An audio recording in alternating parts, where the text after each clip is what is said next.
তিনটি ভিন্ন রঙের ঘন্টা আছে। লাল রঙের ঘন্টা 18 মিনিট পর পর, হলুদ রঙের ঘন্টা 15 মিনিট পর পর, সবুজ রঙের ঘন্টা 12 মিনিট পর পর বাজে।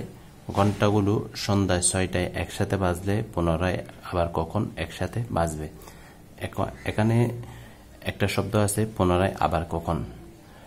তাহলে আমরা এই সংখ্যাগুলো যদি লসাগু নির্ণয় করতে পারি, লসাগু যা আসবে সেটার সাথে সন্ধ্যা 6টার টাইমটা যোগ করলে আমরা পরবর্তী কখন একসাথে বাজবে সেটা আমরা নির্ণয় করতে পারবো। প্রথমে সংখ্যাগুলোর লসাগু নির্ণয় করি। সর্বনিম্ন মৌলিক সংখ্যা দ্বারা আমরা ভাগ করব। সর্বনিম্ন মৌলিক সংখ্যা 2, তাহলে 2 দ্বারা অন্তত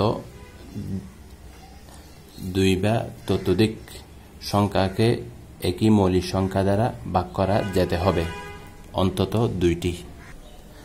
2 দ্বারা 18 এবং 15কে ভাগ করা যায়, 12কে ভাগ করা যায়, 15কে ভাগ করা যায় না। তাহলে 9 দুগুণ 18। তারপর 15কে ভাগ করা যাবে না, 15 যেভাবে আছে নামাই দিলাম। 12কে ভাগ করা যাবে, 6 পেলাম। এখন 2 দ্বারা 6কে ভাগ করা যায়, বাকি 2টাকে ভাগ করা যায় না। আমরা আরেকটা নিই, মৌলিক সংখ্যা 3। 3 দ্বারা 9কে 3 বার যায়, 15 এর মধ্যে 5 বার যায়, 6 এর মধ্যে 2 বার যায়। তাহলে এখন আমরা লসাগু নির্ণয় করতে পারি।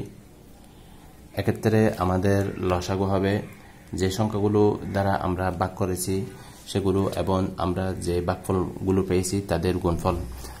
যে কোন সংখ্যা দ্বারা আমরা ভাগ করেছি, 2 এবং 3 দ্বারা আমরা ভাগ করেছি এই সংখ্যাগুলো, এবং ভাগফল পেয়েছি আমরা 3, 5, 2।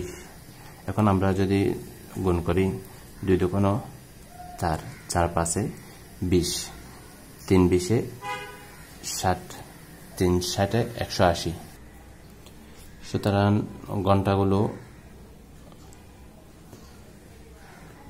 180 মিনিট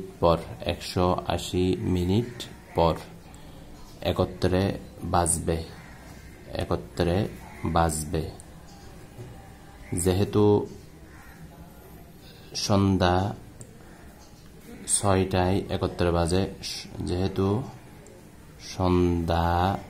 6টায় একত্রে বাজে, পরবর্তীতে আবার একত্রে বাজবে 6টা প্লাস 180 মিনিট। মিনিটকে ঘন্টায় যদি আমরা কনভার্ট করি তাহলে 60 দ্বারা আমরা ভাগ করব। এখানে আমরা পাই 3 ঘন্টা। কয় ঘন্টা? 3 ঘন্টা। অতএব আমরা 6টা প্লাস 3 তাহলে 9টা। তার মানে রাত 9টায় ঘন্টাগুলো আবার একত্রে বাজবে।